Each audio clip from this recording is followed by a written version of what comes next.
ভারতের এক প্রত্যন্ত গ্রামে জিনের সোনার বল তুলে নিয়েছিল এক যুবক, আর সেই রাত থেকে তার ছায়া আলাদা দিকে হাঁটতে শুরু করেছিল। আরেকটি খাবার হোটেল, যেখানে রাত 12টার পর রান্নাঘরে আলো জ্বলে কিন্তু রাঁধুনি থাকে না। শ্রোতা বন্ধুরা, আজকের এপিসোড 171-এ আপনাদের স্বাগত। ঘড়ির কাঁটায় ঠিক রাত 9টা বেজেছে। রাত 9টা মানেই অশরীরীর ভয়ের আসর। সেই আসর যেখানে শহরের শেষ আলোটাও মিলিয়ে যায়, রাস্তার কোলাহল থামে, আর শুরু হয় সেই সব ঘটনার বিবরণ যা শুনলে আপনি নিজের ঘরের দরজাটা একবার হলেও পরখ করে আসবেন। এই আসরে আমরা গল্প বলি না, ঘটনা বলি। এমন ঘটনা যা ঘটেছে, যা মানুষ বুকের ভেতরে চাপা দিয়ে রেখেছে বছরের পর বছর, কিন্তু ভুলতে পারেনি। আজকে এপিসোড 171-এ আপনাদের জন্য এমন দুটি ঘটনা নিয়ে এসেছি, যার প্রথমটি আপনাকে ভাবাবে সোনা কুড়িয়ে পাওয়া সব সময় ভাগ্যের কথা নয়, আর দ্বিতীয়টি আপনাকে ভাবাবে রাতের বেলায় বাইরে খেতে যাওয়ার আগে একবার ভেবে নেওয়া ভালো। তাহলে সময় নষ্ট না করে শুরু করা যাক। ঘটনা শুরুর আগে আপনাদের কাছে আমার ছোট্ট একটি অনুরোধ। যারা এখনও অশরীরী পরিবারে যুক্ত হননি, তারা প্লিজ এখনই সাবস্ক্রাইব বাটন এবং পাশের বেল আইকন টিপে সকল নোটিফিকেশন অন করে নিন। আর যারা ইতোমধ্যে সাবস্ক্রাইব করেছেন, তারা আজকের এপিসোডে লাইক বাটনে ক্লিক করুন এবং কমেন্টে লিখুন, আমি প্রস্তুত, যদি আজকের আতঙ্ক সহ্য করার সাহস রাখেন। শুরু করছি আজকের এপিসোড 171-এর প্রথম ঘটনা, তেলেঙ্গানার সেই জিনের সোনার বলের ভয়ঙ্কর সত্য ঘটনা। এই ঘটনাটি আমাদের পাঠিয়েছেন ইমরান সিদ্দিকী। ইমরান তেলেঙ্গানার মেদক জেলার বাসিন্দা। বয়স তার 32। পেশায় তিনি একটি বেসরকারি প্রতিষ্ঠানে হিসাবরক্ষক। মাটি খোঁড়া, নির্মাণ কাজ, পুরনো বাড়ির সঙ্গে তার কোনো সম্পর্ক ছিল না কখনো। কিন্তু 2023 সালের একটি সন্ধ্যায় তার জীবনে যা ঘটেছিল, সেটা সে এখনও হজম করতে পারেনি। অসংখ্য ধন্যবাদ ইমরানকে এই ভয়ঙ্কর সত্য ঘটনা আমাদের সাথে ভাগ করে নেওয়ার জন্য। ঘটনাটি ইমরানের ভাষায় বলছি। যেভাবে সে আমাকে বিস্তারিত জানিয়েছে, ঠিক সেইভাবে আপনাদের সামনে তুলে ধরছি। 2023 সালের সেপ্টেম্বর মাসের কথা। মেদক জেলার একটু বাইরে, যেখানে আমার মামার জমি আছে, সেখানে একটা পুরনো কূপ খননের কাজ চলছিল। মামার বাড়িতে জলের সংকট দেখা দিয়েছে, তাই নতুন গভীর নলকূপ বসানো হবে। তার আগে পুরনো কূপটা কতটা গভীর তা মেপে দেখার জন্য মজুররা কাজ করছিল। আমি সেদিন মামার বাড়িতে এসেছিলাম একটা হিসাবের ব্যাপারে। মামা জমিজমার হিসাব গুছিয়ে নিতে চাইছিলেন, তাই আমাকে ডেকেছিলেন। সকালে কাজ শুরু হয়েছিল। বিকেলে হিসাবের কাজ শেষ হওয়ার পরে আমি একটু বাইরে গিয়েছিলাম, মাঠের দিকে হাঁটতে। মেদক জেলার এই অংশটা খুব একটা লোকবসতি নেই। মামার বাড়ির পাশে কিছু জমি, তারপর একটা ছোট বাঁশঝাড়, তারপরে খোলা মাঠ। সেই মাঠের শেষে একটা পুরনো মন্দিরের ভগ্নাংশ আছে। মানে মন্দির বলা যায় না ঠিক, একটা প্রাচীন পাথরের কাঠামো। স্থানীয়রা বলে সেটা অনেক আগের একটা পুজোর জায়গা ছিল। আমি হাঁটতে হাঁটতে সেই পাথরের কাঠামোর কাছে চলে গেলাম। বিকেলের আলো তখন কমে এসেছে। সেপ্টেম্বর মাস, আকাশে মেঘ, হালকা বাতাস। পাথরের কাঠামোর কাছে গিয়ে দেখলাম জায়গাটা ঘাস দিয়ে ঢাকা। পাথরের গায়ে শ্যাওলা জমেছে। পাথরের কাঠামোর ঠিক মাঝখানে একটা জায়গায় মাটি একটু নিচু। আমি সেদিকে তাকাতেই কিছু একটা চকচক করল, সোনালি, মাটির ভেতর থেকে। আমি একটু এগিয়ে গেলাম, হাঁটু গেড়ে বসলাম, হাত দিয়ে মাটি সরালাম। একটা গোলাকার জিনিস, ব্যাস হয়তো 2 ইঞ্চির মতো, সোনালি রঙের, পুরোপুরি গোলাকার। পাথর না, ধাতু। মাটি সরাতেই সেটা উঠে এলো এবং হাতে তুলতেই বুঝলাম এটা ভারী। সাধারণ ধাতু এত ভারী হয় না। আমি সেটা হাতে নিয়ে দাঁড়ালাম।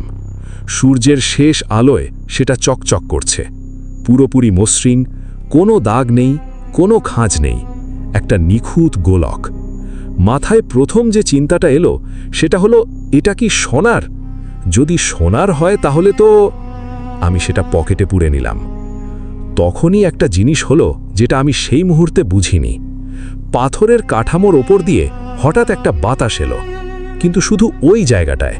মাঠের বাকি অংশে বাতাস নেই, ঘাস নড়ছে না, কিন্তু সেই পাথরের কাঠামোর ওপর দিয়ে একটা ঘূর্ণি হাওয়া গেল।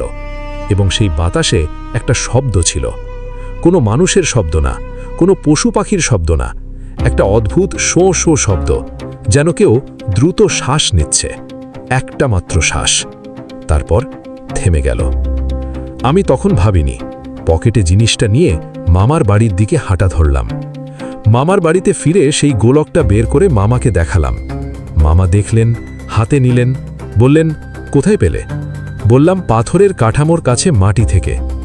মামার মুখের রং বদলে গেল। তিনি বললেন, ওই জায়গাটার নাম জানিস? স্থানীয়রা ওই জায়গাটাকে বলে জিনের ঠ্যাক। 100 বছরের বেশি ধরে ওই জায়গায় সন্ধ্যের পরে কেউ যায় না। আর তুই ওখান থেকে কিছু তুলে এনেছিস?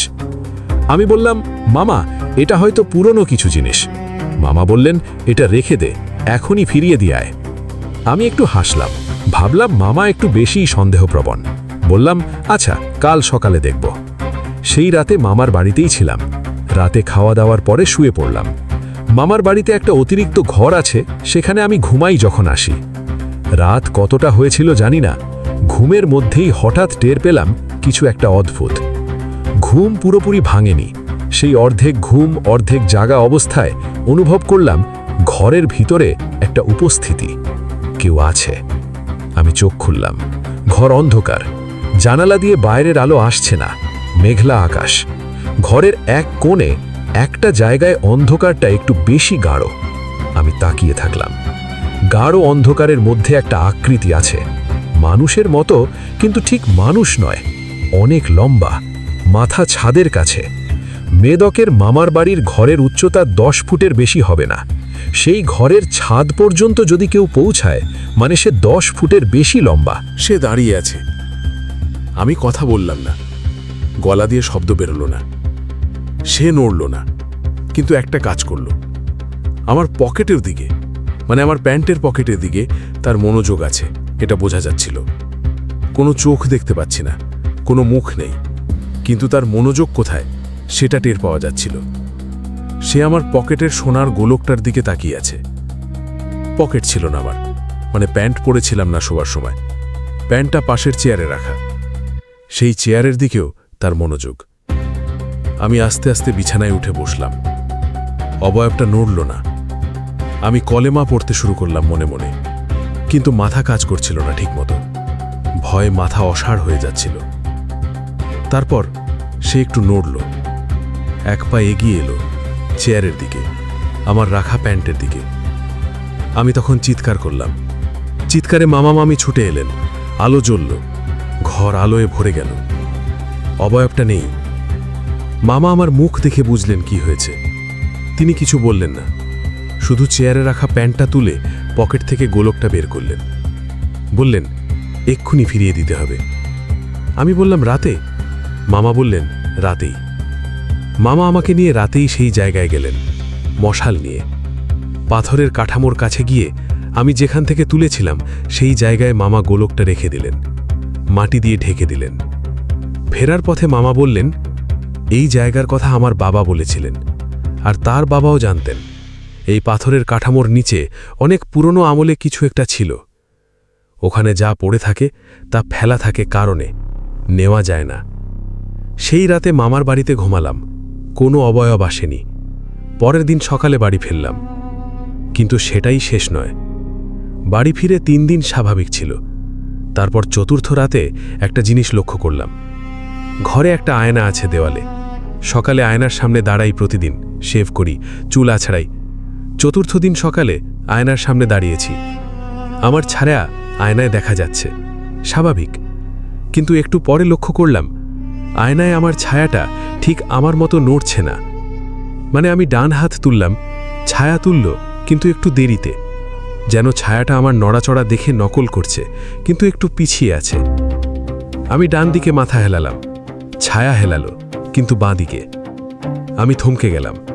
আয়নায় ছায়া আমার বিপরীত দিকে মাথা হেলিয়েছে। আমি সামনে এগোলাম, ছায়া পিছিয়ে গেল। আমি পিছিয়ে গেলাম, ছায়া এগিয়ে এলো। কয়েক সেকেন্ড ধরে এটা হলো। তারপর হঠাৎ সব স্বাভাবিক হয়ে গেল। ছায়া আবার আমার মতো নড়তে শুরু করলো। আমি সেদিন মামাকে ফোন করলাম। মামা শুনলেন, তারপর বললেন, গোলকটা ফিরিয়ে দিলেও তোমার হাতের স্পর্শ ওখানে লেগে গেছে, আর যে ছিল সে তোমাকে একবার দেখেছে, এখন একটু বিরক্ত করছে। আমি বললাম, কতদিন? মামা বললেন, জানি না, তবে একজন আলেমের কাছে যাও, বাড়িতে পড়ানো দরকার। আমি মেদকের একজন পীর সাহেবের কাছে গেলাম। তিনি বাড়িতে এসে পড়ালেন, তাবিজ দিলেন। তারপর 1 সপ্তাহ কিছু হয়নি, কিন্তু 15 দিন পরে আবার শুরু হলো, এবার ভিন্নভাবে। রাতে ঘুমানোর আগে মোবাইল বিছানার পাশে রাখি।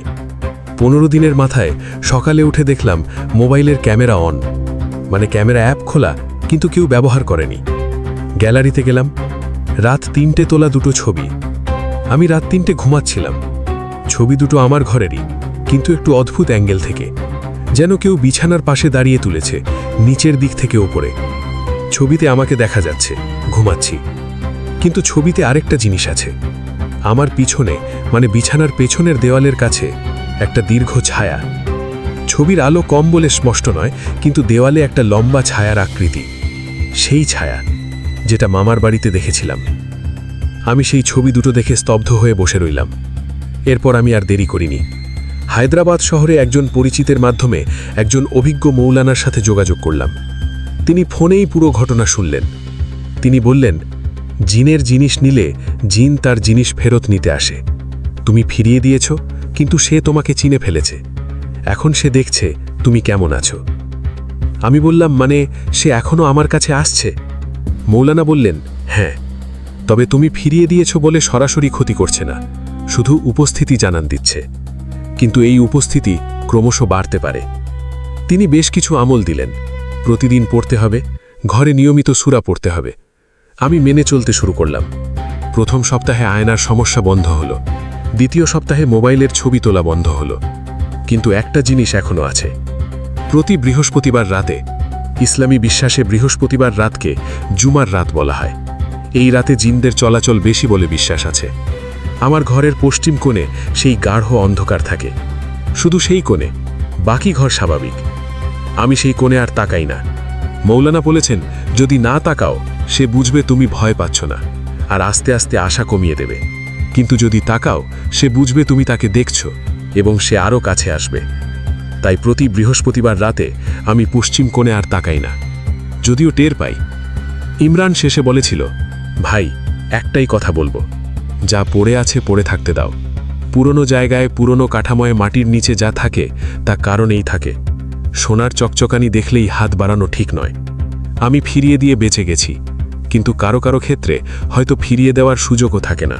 এই ছিল আজকের প্রথম ঘটনা। শ্রোতা বন্ধুরা, রাত 9টা মানেই অশরীরীর ভয়ের আসর। এখানে গল্প নয়, ঘটনা শোনানো হয়। প্রথম ঘটনাটি কেমন লাগলো অবশ্যই কমেন্ট বক্সে জানাবেন। আর মনে রাখবেন, অশরীরী কখনো কালো জাদু, অন্ধবিশ্বাস ও কুসংস্কারকে প্রমোট করে না। অশরীরীর সকল ঘটনা আপনি বিশ্বাস করবেন কি করবেন না, সেটা একান্তই আপনার নিজের ব্যাপার। তবে বিনোদন হিসেবে নেওয়াই হবে বুদ্ধিমানের কাজ। এবার প্রস্তুত হন আজকের দ্বিতীয় ঘটনার জন্য। এপিসোড 171-এর দ্বিতীয় ঘটনা নিয়ে আমরা যাব ভারতের পূর্বাঞ্চলের একটি রাজ্যে। সেখানে জাতীয় সড়কের পাশে একটি ছোট্ট খাবার হোটেল, যেখানে রাতের শেষ প্রহরে এমন কিছু ঘটে গেছে যা শুনলে আপনি আর কখনো রাস্তার ধারের হোটেলে রাত কাটাতে চাইবেন না। দ্বিতীয় ঘটনা, অন্ধ্রপ্রদেশ সীমান্তের সেই হোটেলের ভয়ঙ্কর সত্য ঘটনা। এই ঘটনাটি আমাদের পাঠিয়েছেন তসলিমা বেগম। তসলিমা পশ্চিমবঙ্গের বর্ধমানের বাসিন্দা, বয়স তারিখ 40। তিনি পেশায় একটি বেসরকারি নার্সিংহোমে সিনিয়র নার্স। তার স্বামী রফিকুল ইসলাম একটি ট্রাক চালান, দীর্ঘ পথের মাল পরিবহন করেন। এই ঘটনাটা রফিকুলের, তবে তসলিমা নিজে শুনেছেন সরাসরি স্বামীর মুখ থেকে রাত 3টায়, যখন রফিকুল কেঁপে কেঁপে বাড়ি ফিরেছিলেন। অসংখ্য ধন্যবাদ তসলিমাকে এই ভয়ঙ্কর সত্য ঘটনা আমাদের সাথে ভাগ করে নেওয়ার জন্য। ঘটনাটি তসলিমার ভাষায় বলছি, মানে তিনি যা শুনেছেন স্বামীর কাছ থেকে সেইভাবে। আমার স্বামী রফিকুল দীর্ঘ বছর ধরে ট্রাক চালান। বর্ধমান থেকে দক্ষিণ ভারত পর্যন্ত মাল নিয়ে যায়, আবার ফিরে আসে। রাস্তায় রাত কাটানো তার জন্য নতুন কিছু নয়। ঢাবায় খাওয়া, রাস্তার পাশে ট্রাক থামিয়ে ঘুমানো, এসব তার রুটিনের অংশ। কিন্তু 2024 সালে জানুয়ারি মাসে যা ঘটেছিল সেটা সে আগে কখনো দেখেনি। রফিকুলের ভাষায় বলছি, সেবার মাল নিয়ে যাচ্ছিলাম ওড়িশার ভুবনেশ্বর থেকে। মালটা ছিল নির্মাণ সামগ্রী, ইট, বালু, সিমেন্টের ব্যাগ। গন্তব্য ছিল অন্ধ্রপ্রদেশের বিশাখাপত্তনমে। ভুবনেশ্বর থেকে বিশাখার পথে একটা নির্দিষ্ট রুট আছে। সেই রুটে অনেকটা পথ ওড়িশার মধ্যে দিয়ে যায়, তারপর অন্ধ্রপ্রদেশের সীমান্ত পার হতে হয়। সীমান্তের আগে শেষ বড় শহর পার হলে তারপর বেশ কিছুটা জনবিরল রাস্তা। সেই জনবিরল রাস্তার একটা জায়গায় রাজ্যের সীমান্ত পার হওয়ার আগে প্রায় 25 কিলোমিটার একটা খাবার হোটেল আছে। ছোট হোটেল, কিন্তু সড়কের ধারে বলে ট্রাক চালকদের কাছে পরিচিত। নাম লেখা ছিল শ্রী অন্নপূর্ণা ভোজনালয়। আমি এই পথে আগেও গেছি, হোটেলটায় আগেও খেয়েছি। পরোটা ভালো করে, ডাল ভালো করে। দিনের বেলায় বেশি ভিড় থাকে, ট্রাক চালকরা থামে। রাত 10টা-11টার পরে ভিড় কমে যায়, কিন্তু বন্ধ হয় না রাত 12টার আগে। সেদিন বিকেল থেকে চলছিলাম। রাতে এই পথে একটা ট্রাফিক জ্যামে পড়ে দেরি হলো। তখনও সীমান্ত পার হয়নি, পেট খালি, ক্লান্ত। রাত তখন 11:30। হোটেলের আলো দেখলাম, জ্বলছে, তার মানে খোলা। সহকারী আমার সাথে ছিল, ছেলেটার নাম ভোলা, বয়স 22-23। সেও পেটে দাঁড়িয়ে দিয়েছে। ট্রাক থামালাম, দুজনে নামলাম। হোটেলে ঢুকলাম। ভেতরে কয়েকটা টেবিল, সব খালি। কাউন্টারে একজন মধ্যবয়সী লোক বসে আছে। লোকটার চেহারা ক্লান্ত, কিন্তু দেখে মনে হলো জেগে আছে। আমি বললাম, খাওয়া পাওয়া যাবে? লোকটা বলল, পরোটা আর ডাল আছে। বললাম, দুজনের জন্য দাও। একটা টেবিলে বসলাম, ভোলা পাশে। কিছুক্ষণ পরে লোকটা দুটো থালা নিয়ে এলো, পরোটা, ডাল, একটু পেঁয়াজ আর আচার। খেতে শুরু করলাম। প্রায় 5 মিনিট পরে ভোলা হঠাৎ বলল, দাদা, রান্নাঘর থেকে আওয়াজ আসছে। আমি কান পাতলাম। সত্যি, রান্নাঘর থেকে একটা শব্দ আসছে, কড়াই নাড়ানোর শব্দ, মানে কেউ রাঁধছে। আমি কাউন্টারের দিকে তাকালাম, লোকটা নেই, মানে কাউন্টার ফাঁকা। আমি ভাবলাম লোকটা কাউন্টার থেকে উঠে রান্নাঘরে গেছে। খেতে থাকলাম। মিনিট 2 পরে কাউন্টারে আবার লোকটাকে দেখলাম, বসে আছে, নাড়াচাড়া করছে না, কিন্তু রান্নাঘর থেকে তখনও শব্দ আসছে। আমি ভাবলাম আরও কেউ আছে রান্নাঘরে। খাওয়া শেষ করে হাত ধুলাম, কাউন্টারে গেলাম দাম দিতে। লোকটা দাম বলল, আমি টাকা দিলাম। তারপর একটু কথা বলার মনে হলো।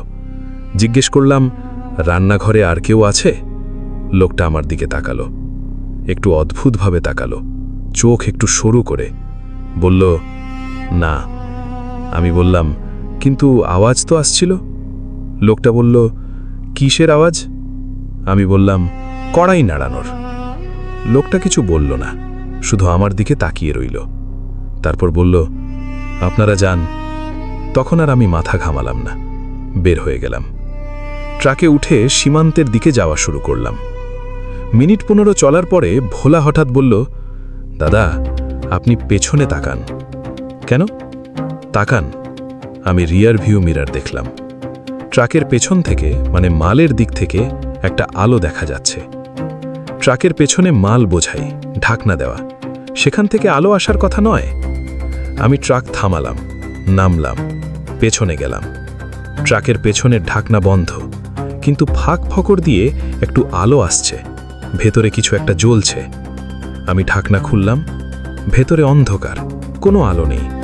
আমি টর্চ মারলাম, মাল ঠিকঠাক আছে, সিমেন্টের ব্যাগ, ইট সব জায়গা মতো, কিন্তু মালের মাঝখানে একটু ফাঁকা জায়গায় একটা পাথরের টুকরো, ছোট, চ্যাপ্টা।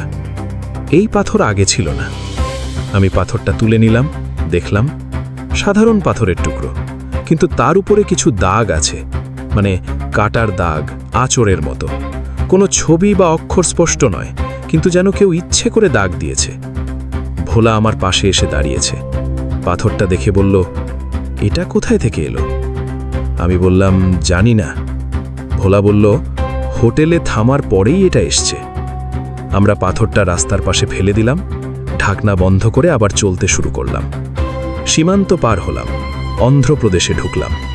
রাত তখন 1টার কাছাকাছি, রাস্তা ফাঁকা, চারপাশে শুধু অন্ধকার আর গাছপালা। হঠাৎ ভোলা বলল, দাদা, আমার ঠান্ডা লাগছে। জানুয়ারি মাস, একটু শীত আছে, কিন্তু ট্রাকের ক্যাবিনে গরম থাকে, কারণ ইঞ্জিনের তাপ আসে। আমি বললাম, গরম কম লাগলে কাঁচ তুলে দাও। ভোলা বলল, না দাদা, ভেতরেই ঠান্ডা লাগছে, বাইরের ঠান্ডা না। আমি ভোলার দিকে তাকালাম। ভোলার চেহারা ফ্যাকাশে। আমি বললাম, কি হয়েছে? ভোলা বলল, দাদা, পেছনে কেউ আছে মনে হচ্ছে। পেছনে মানে ক্যাবিনের পেছনে একটা ছোট ঘুমানোর জায়গা আছে, বার্থ, সেখানে দুজন শুতে পারে। সেই বার্থ এখন খালি। আমি বললাম, কেউ নেই, আমরা দুজনই এখানে। ভোলা বলল, না দাদা, অনুভব হচ্ছে কেউ আছে। আমি ট্রাক থামালাম না, চলতে থাকলাম। কিন্তু মিনিট 5 পরে আমিও অনুভব করলাম পেছন থেকে একটা ঠান্ডা বাতাস। ক্যাবিনের সব কাঁচ বন্ধ, ভেন্টিলেশন নেই বললেই চলে, কিন্তু পেছন থেকে একটা ঠান্ডা বাতাস আসছে। আমি আস্তে করে পেছনে তাকালাম। বার্থটা অন্ধকার, টর্চ না জ্বালালে দেখা যাবে না, কিন্তু না জ্বালিয়েও যা বোঝা যাচ্ছিল বার্থে কিছু একটা আছে। আমি টর্চ জ্বালালাম না, বললাম, ভোলা, কিছু পড়। ভোলা হিন্দু, সে হনুমান চল্লিশা পড়তে পারে। সে পড়তে শুরু করল। আমি চলতে থাকলাম, থামলাম না। মিনিট 10 পরে ঠান্ডা বাতাসটা কমে গেল। আমি আস্তে করে পেছনে তাকালাম। বার্থ খালি, মানে স্বাভাবিক অন্ধকার।